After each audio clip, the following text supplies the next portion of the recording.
سورۃ النساء کی آیت نمبر 47۔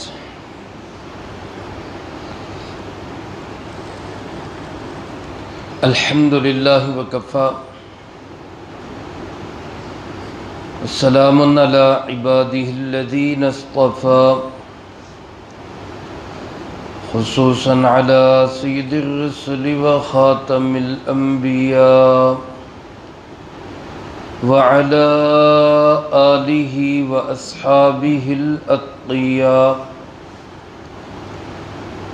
اما بعد فاعوذ باللہ من الشیطان الرجیم بسم اللہ الرحمن الرحیم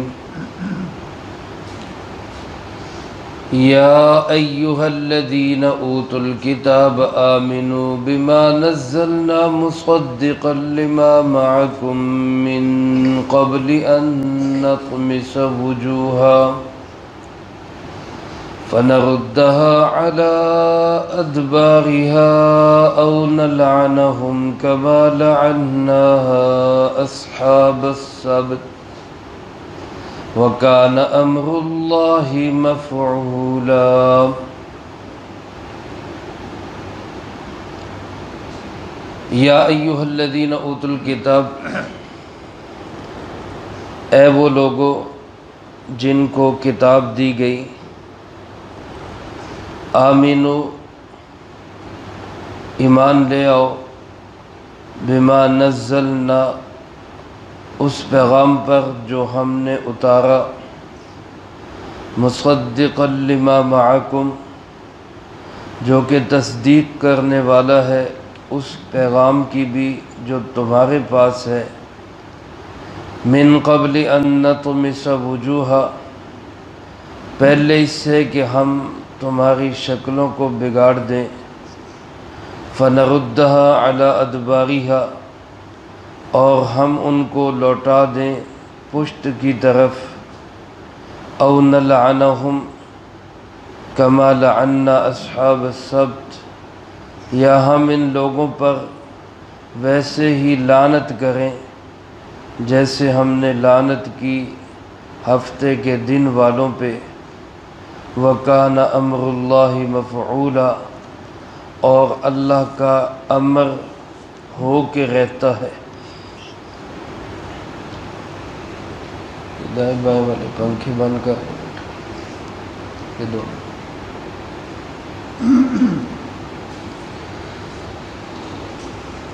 اس آیت مبارکہ میں اللہ رب العالمین نے اہل کتاب کو یعنی یہود و نصارہ کو اور بالخصوص یہودیوں کو اس بات کی تنبیہ کی ہے کہ وہ قرآن کریم پر ایمان لے آئیں، ورنہ ایسا نہ ہو کہ ان کی شکلیں بگاڑ دی جائیں یا ان پر اسی طرح لعنت کی جائے، یعنی ان کو اللہ کی رحمت سے دور ہٹا دیا جائے، جس طرح کہ یہودیوں کا ہی ایک گروہ ایک فرقہ ہفتے کے دن کی بے حرمتی کی وجہ سے اس کو اللہ پاک نے اپنی رحمت سے دور کر دیا اور لعنت کا مستحق بنا دیا تھا۔ اللہ پاک فرماتے ہیں اے وہ لوگوں جن کو کتاب دی گئی، اس سے مراد تورات بھی ہے جو تورات والوں کو دی گئی، اس سے مراد انجیل بھی ہے جو انجیل والوں کو دی گئی، یعنی یہود و نصارہ کے دونوں طبقے اللہ پاک ان کو مخاطب کر رہے ہیں، اے وہ لوگوں جن کو کتاب دی گئی، آمینو ایمان لے آؤ، بما نزلنا اس پیغام پر جو ہم نے اتارا یعنی قرآن کریم۔ قرآن کریم کو اتارنے والے کون ہیں؟ اللہ رب العالمین، اور قرآن کریم اللہ رب العالمین کی صرف کتاب ہی نہیں بلکہ اللہ کا کلام ہے۔ اللہ رب العالمین کی یہ وہ صفت ہے جو اللہ کی مخلوق نہیں ہے، باقی کائنات کی ہر چیز اللہ کی مخلوق ہے، قرآن کریم یہ وہ کتاب ہے، یہ وہ عظیم الشان کلام ہے جو خود اللہ رب العالمین کی اپنی صفت ہے، اور جس طرح اللہ رب العالمین ہمیشہ سے ہے، ہمیشہ رہے گا، اسی طرح اس کی یہ صفت قرآن کریم ہمیشہ سے ہے اور ہمیشہ رہے گا۔ تو فرمائے اس کلام پر، اس قرآن کریم پر جس کو ہم نے اتارا، اس پہ ایمان لے آؤ۔ مصدقا لما معکم، یہ وہ کلام پاک ہے جو ان کتابوں کی بھی تصدیق کرتا ہے جو تمہارے پاس ہے۔ قرآن کریم تورات کی بھی تصدیق کرتا ہے، قرآن کریم انجیل کی بھی تصدیق کرتا ہے۔ اگرچہ تورات والوں نے تورات کو بہت بدل دیا، انجیل والوں نے انجیل میں بڑی تحریفات کر دی، لیکن اس کے باوجود جو اصل تورات ہے، جو اصل انجیل ہے، قرآن کریم اس سے اصل تورات انجیل کی تصدیق کرنے والا ہے۔ لیکن ہمیں کس نے بتایا کہ تورات بھی اللہ کی کتاب ہے؟ قرآن کریم نے بتایا۔ ہمیں کس نے بتایا کہ انجیل بھی اللہ کی کتاب ہے؟ قرآن کریم نے بتایا۔ تو قرآن کریم پہلی کتابوں کا مصدق ہے، تصدیق کرنے والا ہے، اور اس کا سب سے بڑا تمہیں فائدہ یہ ہوگا کہ اگر تم اللہ کے اس پیغام پہ ایمان لاؤ گے تو گویا تورات پہ بھی تمہارا ایمان مکمل ہوگا، انجیل پہ بھی تمہارا ایمان مکمل ہوگا، کیونکہ تورات اور انجیل میں پیارے آقا جناب محمد کریم خاتم النبیین، بلند آواز سے کہہ دیں صلی اللہ علیہ وآلہ وسلم کی مکمل خوشخبریاں موجود ہیں۔ انجیل کے اندر رسول اللہ صلی اللہ علیہ وسلم کی آمد کی خوشخبریاں موجود ہیں، پیغامات موجود ہیں، پیشین گوئیاں موجود ہیں۔ حضرت سیدنا عیسیٰ علی نبینا وعلیہ الصلاۃ والسلام، ان کے متعلق اللہ رب العالمین نے سورۃ الصف میں بیان فرمایا کہ مبشرا برسول یأتی من بعد اسمہ احمد، کہ حضرت عیسیٰ علیہ الصلاۃ والسلام اپنے بعد ایک ایسے رسول صلی اللہ علیہ وسلم کی خوشخبری سناتے رہے کہ جن کا نام نامی اسم گرامی احمد ہوگا صلی اللہ علیہ وسلم۔ اب تورات کے اندر احمد کا لفظ فارقلیت کی شکل میں یہ موجود رہا ہے۔ موجودہ دور کی بائبل سے عیسائیوں نے اس لفظ کو نکال دیا۔ فارقلیت عبرانی زبان میں وہی معنی دیتا ہے جو عربی زبان میں احمد معنی دیتا ہے۔ تو رسول اللہ صلی اللہ علیہ وسلم کا تذکرہ موجودہ انجیل میں بھی موجود رہا، جس کو اب عیسائیوں نے بدل دیا کہ آپ کا تذکرہ ہی اس سے ختم ہو جائے۔ لیکن کہاں کہاں ختم کریں گے؟ میرے نبی صلی اللہ علیہ وسلم کا تذکرہ تو اللہ نے پوری کائنات میں بلند کر دیا۔ وَرَفَعْنَا لَكَ ذِكْرَكَ، اللہ پاک فرماتے اس کتاب پہ ایمان لے آؤ جو کتاب تمہاری کتابوں کی بھی تصدیق کرنے والی ہے۔ گویا آج اگر کوئی یہودی قرآن پہ ایمان لے آئے تو وہ تورات پہ ایمان لانے والا بھی سمجھا جائے گا۔ کوئی عیسائی انجیل پہ بھی ایمان لائے، قرآن پہ بھی ایمان لے آئے تو وہ سمجھا جائے گا کہ اس نے انجیل پہ بھی ایمان رکھا۔ لیکن اگر کوئی یہودی تورات پہ ایمان رکھے، قرآن کو نہ مانے، کوئی عیسائی انجیل پہ ایمان رکھے، قرآن کریم کو نہ مانے، تو اس کا مطلب یہ ہے کہ اس کا تورات اور انجیل پر بھی مکمل ایمان نہیں ہے۔ کیونکہ اگر تورات اور انجیل پر اس کا مکمل ایمان ہوتا تو وہ یقیناً قرآن کریم کو بھی اللہ کی کتاب تسلیم کرتا۔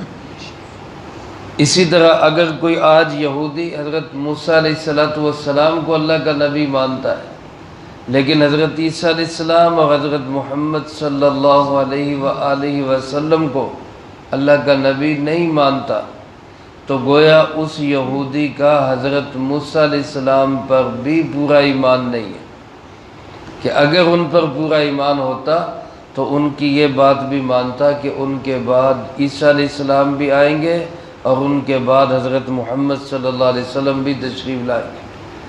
آج اگر کوئی عیسائی حضرت عیسیٰ علیہ السلام کو تو اللہ کا نبی مانتا ہے، لیکن حضرت محمد صلی اللہ علیہ وسلم کو اللہ کا نبی نہیں تسلیم کرتا، تو اس کا مطلب ہے کہ اس عیسائی کا حضرت عیسیٰ علیہ السلام پر بھی مکمل ایمان نہیں ہے، کہ اگر ان پر مکمل ایمان ہوتا تو ان کی اس بات کو بھی تسلیم کرتا کہ آخری نبی امام الانبیاء، سید الانبیاء، خاتم الانبیاء جناب محمد مصطفیٰ صلی اللہ علیہ وآلہ وسلم ہیں، وہ پھر اس کو بھی مانتا۔ تو اس لیے اللہ پاک ان کو دعوت ایمان دیتے ہیں کہ تم اپنی کتابوں پر تو ایمان رکھتے ہو، جو پیغام ان دونوں کتابوں کی تصدیق کر رہا ہے قرآن کریم، اس پر بھی ایمان لاؤ۔ اور کب ایمان لاؤ؟ فرمایا من قبل، اس سے پہلے کہ ان نطمس وجوہا، ہم چہروں کو مٹا دیں، اس سے پہلے ایمان لے آؤ کہ ہم شکلیں تمہاری مٹا دیں۔ شکلیں مٹانے کے دو مطلب علماء نے لکھے ہیں۔ ایک مطلب یہ لکھا کہ جس طرح یہ ہماری گردن کا پچھلا حصہ ہے بالکل سیدھا، تمہاری شکلوں کو بھی ہم ایسا کر دیں، اس میں آنکھیں، ناک، منہ سب ختم کر کے اس کو مکمل سیدھا جسم کی طرح بنا دیں، اس سے پہلے ایمان لے آؤ۔ دوسرا فرمایا فَنَرُدَّهَا عَلَى أَدْبَارِهَا، اس طرح شکلیں مٹا کر ہم اس تمہاری منہ کو، چہرے کو ہم پیچھے کی طرف موڑ دیں۔ جیسے دنیا کے اندر کوئی مجرم پکڑا جائے تو اس کی عام طور پہ سزا یہ دی جاتی کہ اس کی شکلیں بگاڑی جاتی، منہ پہ مارا جاتا ہے۔ تو اللہ پاک فرماتے ہیں کہ تم اس سے پہلے ایمان لے آؤ کہ تمہاری شکلیں بگاڑ دی جائیں اور تمہارے چہرے پشت کی طرف کر دیے جائیں، یعنی منہ موڑ کے پشت کی طرف کر دیا جائے، یا منہ کو ہی تمہاری پشت جیسا بالکل سیدھا بنا دیا جائے، اس سے پہلے فرمایا تم ایمان لے آؤ۔ او نلعنہم کما لعنا، یا ہم تم پر ایسے لعنت کریں۔ لعنت کا مطلب کیا ہوتا ہے؟ کسی کو اللہ کی رحمت سے دور ہٹا دینا۔ یہ سب سے بڑی انسان کی کم بختی ہوتی ہے کہ وہ اس رحیم و کریم اور ماں سے شفیق اللہ کی رحمت سے دور ہٹا دیا جائے۔ تو اللہ پاک فرماتے ہیں کہ اس سے پہلے ایمان لے آؤ کہ ہم تمہیں اپنی رحمت سے اسی طرح دور کر دیں جس طرح ہم نے ہفتے کے دن والوں کو کر دیا تھا۔ یہ یہودیوں کا ایک گروہ تھا، 9ویں پارے میں اس کا ذکر ہے۔ اس گروہ نے یہ سمندر کے کنارے مچھلی بانی کا کام کرتے تھے، مچھلیاں پکڑا کرتے تھے۔ اللہ پاک نے ان کو یہ حکم دیا کہ 6 دن تم خوب کام کرو، اتوار سے لے کر جمعے تک، ہفتے کے دن، اور یہ ہفتے کا دن بھی انہوں نے خود ہی منتخب کیا تھا کہ ایک دن اللہ ہم صرف آپ کی عبادت کریں گے اور کوئی کام نہیں کریں گے۔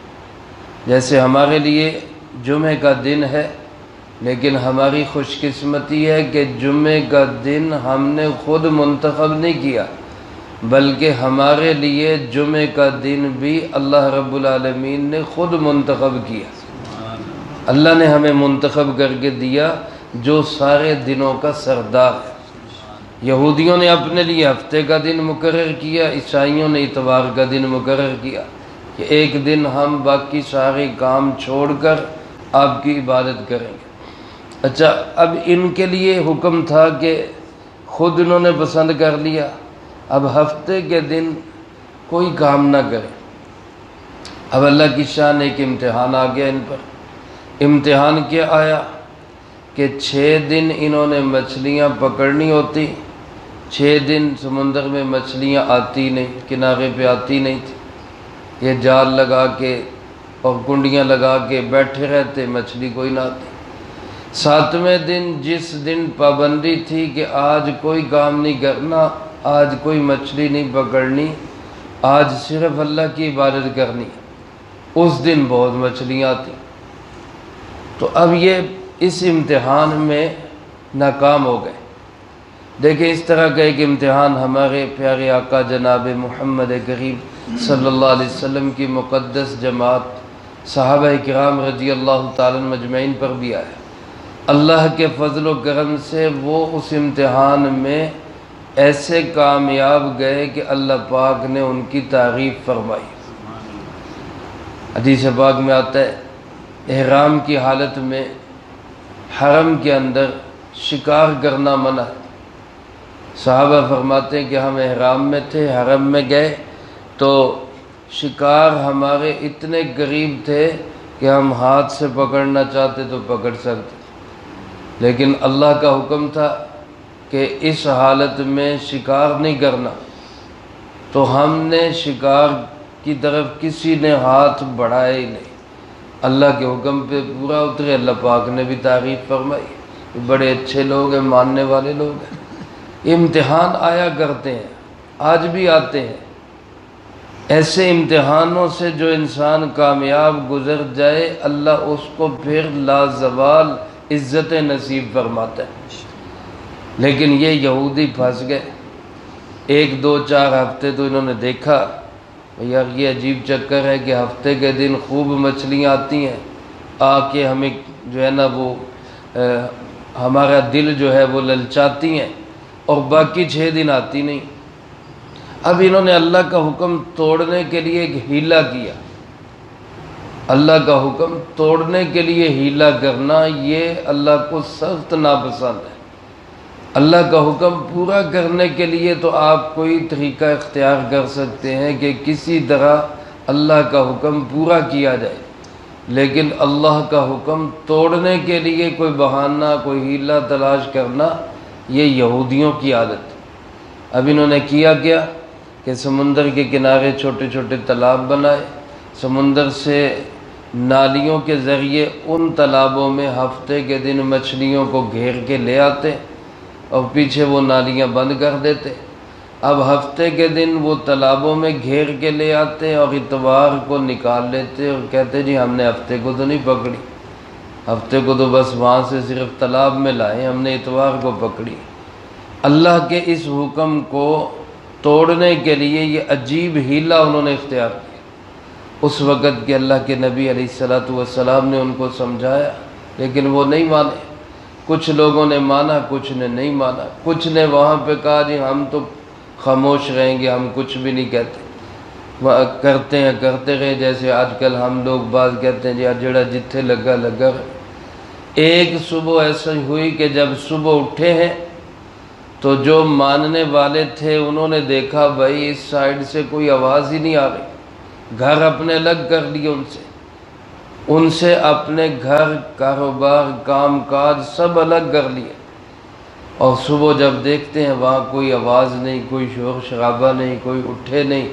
جب ادھر جا کے دیکھا تو اللہ پاک نے ان کے مردوں کی شکلیں خنزیروں میں بدل دی، جوانوں کی شکلیں بندروں میں بدل دی، اور پھر وہ 3 دن کے اندر اندر ہی سارے مر گئے، سب فنا ہو گئے۔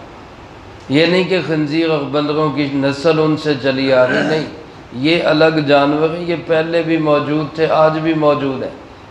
وہ قوم جو خنزیر اور جانور بندر بنائے گئے تھے وہ 3 دن کے اندر اندر سارے ختم ہو گئے۔ تو اللہ پاک فرماتے جس طرح ان یہودیوں پہ لعنت اللہ کی برسی، ایسا نہ ہو کہ قرآن کا انکار کرنے کی وجہ سے اور پیارے آقا جناب محمد کریم صلی اللہ علیہ وآلہ وسلم کا انکار کرنے کی وجہ سے تم پر بھی یہ لعنت برسے، اس سے پہلے پہلے ان پہ ایمان لے آؤ۔ اور فرمایا یاد رکھنا کان امر اللہ مفعولا، اللہ کا جو حکم ہے وہ ہو کے رہتا ہے، اس کو کوئی ٹال نہیں سکتا۔ اللہ پاک جس چیز کا فیصلہ کر لے، کائنات کی ساری طاقتیں مل کے بھی اس کو روک نہیں سکتی۔ اللہ کا امر تو ہو کے رہے گا۔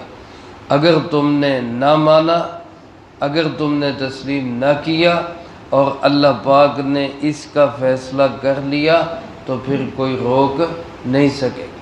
اس لیے اس سے پہلے پہلے اللہ پہ بھی ایمان لے آؤ، اللہ کے کلام قرآن کریم پہ بھی ایمان لے آؤ، صاحب قرآن جناب محمد کریم صلی اللہ علیہ وسلم پر بھی ایمان لے آؤ۔ اللہ پاک کا شکر ہے، اللہ نے ہمیں یہ ایمان نصیب فرمایا ہوا ہے، سب کہیں الحمدللہ۔ اس ایمان کو بڑھانا بھی ہے، اس ایمان کو بچانا بھی ہے۔ بچے گا کیسے؟ جب ہم قرآن کریم سے جڑیں گے، نیک لوگوں سے جڑیں گے، اللہ والوں کی صحبت میں بیٹھیں گے، علماء سے تعلق رکھیں گے، ایمان بچے گا بھی، ایمان بڑھے گا بھی۔ اللہ مجھے آپ کو سب کو اس کی توفیق نصیب فرمائے، جو کہا سنا اس کو زندگی میں لا کے دوسروں تک پہنچانے کی توفیق عطا فرمائے۔ اللہم انت السلام ومنک السلام، تبارکت ربنا وتعالیت یا ذا الجلال والاکرام۔ اللہم اعنا علی ذکرک وشکرک وحسن عبادتک۔ اللہم احسن عاقبتنا فی الامور کلها واجرنا من خزی الدنیا وعذاب الآخرہ۔ اللہم واقیتا کواقیت الولید، اللہم استر عوراتنا وآمن روعاتنا۔ اللہم انا نجعلک فی نحورہم ونعوذ بک من شرورہم۔ اللہم اکفنا بحلالک عن حرامک وأغننا بفضلك عمن سواك۔ اللهم اكفنا كل مهم من حيث شئت ومن أين شئت۔ رب اغفر وارحم وأنت خير الراحمين۔ رب ارحمهما كما ربياني صغيرا، رب ارحمهما كما ربياني صغيرا، رب ارحمهما كما ربياني صغيرا۔ اللهم اجعل حبك أحب الأشياء إلي، واجعل خشيتك أخوف الأشياء عندي، واقطع عني حاجات الدنيا بالشوق إلى لقائك، وإذا أكررت أعين أهل الدنيا من دنياهم فأكرر عيني من عبادتك۔ اللهم ربنا تقبل منا إنك أنت السميع العليم، وتب علينا